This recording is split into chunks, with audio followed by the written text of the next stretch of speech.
अस्सलामु अलैकुम वरहमतुल्लाहि वबरकातुह। एक साहब की नमाज का वाक़या। हदीस शरीफ में आता है कि एक मरतबा हुजूर अक़दस सल्लल्लाहु अलैहि वसल्लम मस्जिद नबवी में तशरीफ़ फरमा थे।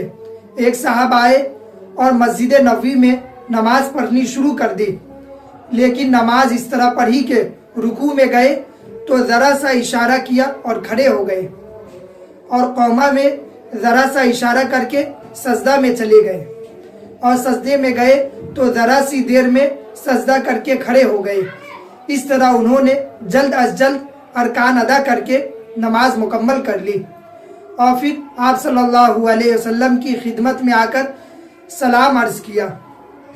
जवाब में आप सल्लल्लाहु अलैहि वसल्लम ने फरमाया, व अलैकुम अस्सलाम व रहमतुल्लाह, कुम फसल्ली फ़इन्नका लम तुसल्ली। यानी सलाम का जवाब देने के बाद फरमाया, खड़े होकर नमाज पढ़ो, इसलिए कि तुमने नमाज नहीं पढ़ी। वो साहब उठ कर गए और दोबारा नमाज पढ़ी, लेकिन दोबारा भी उसी तरह नमाज पढ़ी जिस तरह पहली बार नमाज पढ़ी थी, इसलिए कि उनको इसी तरह नमाज पढ़ने की आदत पड़ी हुई थी। नमाज पढ़ने के बाद जब आप सल्लल्लाहु अलैहि वसल्लम की खिदमत में हाजिर हुए और आकर सलाम किया, आपने सलाम का जवाब दिया और फरमाया, कुम फसल्ली फ़इन्नका लम तुसल्ली, जाओ नमाज पढ़ो क्योंकि तुमने नमाज नहीं पढ़ी। तीसरी मर्तबा उन्होंने जाकर उसी तरह नमाज पढ़ी और वापस आकर आप सल्लल्लाहु अलैहि वसल्लम ने फरमाया, कुम फसल्ली फ़इन्नका लम तुसल्ली, जाओ नमाज पढ़ो क्योंकि तुमने नमाज नहीं पढ़ी। जब तीसरी मर्तबा आप सल्लल्लाहु अलैहि वसल्लम ने उससे यही बात इरशाद फरमाई तो उन साहब ने अर्ज़ किया, या रसूल अल्लाह, आप मुझे बतला दीजिए कि मैंने क्या गलती की है और मुझे किस तरह नमाज पढ़नी चाहिए। इसके बाद आप सल्लल्लाहु अलैहि वसल्लम ने उनको नमाज का सही तरीक़ा बताया।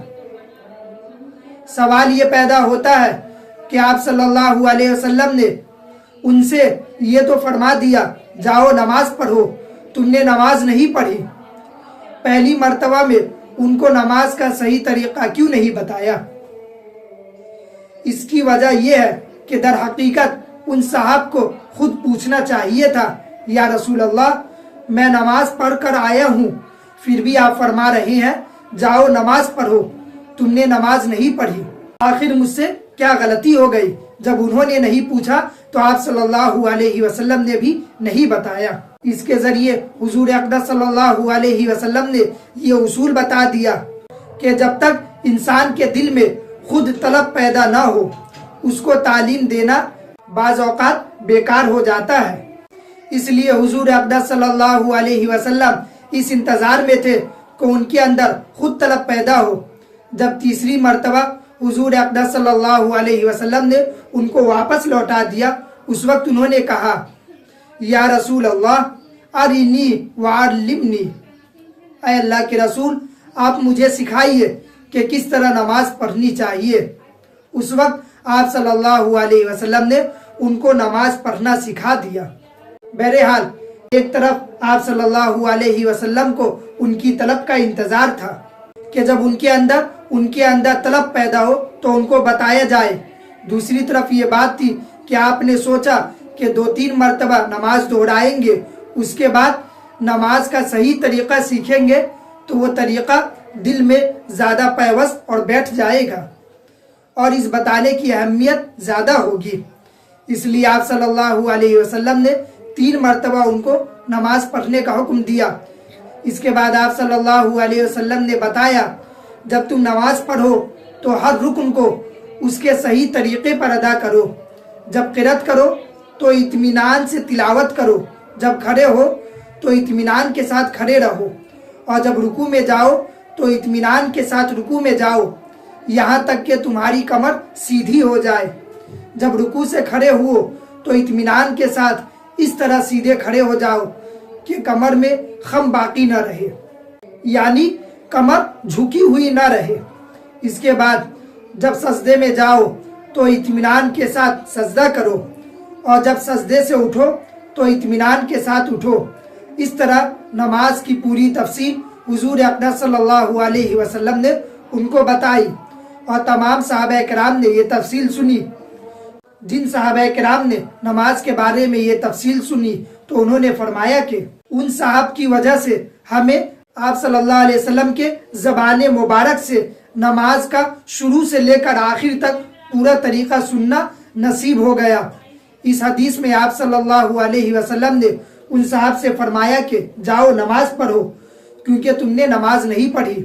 اس کا مطلب یہ ہے اگر رکوع میں یا قوما میں یا سجدہ میں اس قسم کی کوتاہی رہ جائے تو نماز واجب الاعادہ ہوتی ہے، یعنی نماز کو دوبارہ پڑھنا ضروری ہے۔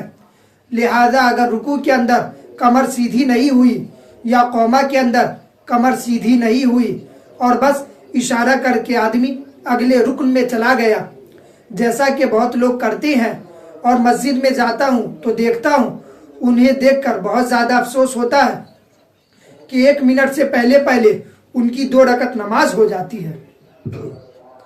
یہاں پہلی رکعت میں کھڑا ہو کر ابھی قرات ہی کرتا ہوں اور بغل والے کی 2 رکعت نماز ہو جاتی ہے، بہت ہی افسوس ہوتا ہے۔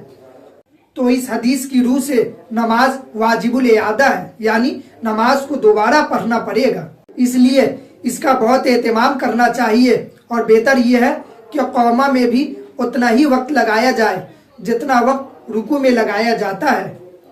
ایک صحابی فرماتے ہیں کہ بعض مرتبہ رسول کریم صلی اللہ علیہ وسلم رکوع میں اتنے دیر کھڑے ہو گئے، ہمیں ایسا محسوس ہونے لگا کہ آپ صلی اللہ علیہ وسلم بھول گئے ہیں، لیکن اس کے بعد آپ صلی اللہ علیہ وسلم سجدے میں جاتے تھے۔ تو اصل مسئلہ یہ ہے کہ آپ صلی اللہ علیہ وسلم کافی لمبی رکوع فرماتے تھے، تو جتنا دیر آپ صلی اللہ علیہ وسلم رکوع فرماتے تھے اتنا ہی دیر آپ صلی اللہ علیہ وسلم رکوع کے بعد کھڑے بھی رہتے تھے۔ یہ ہے قوما کا ادب۔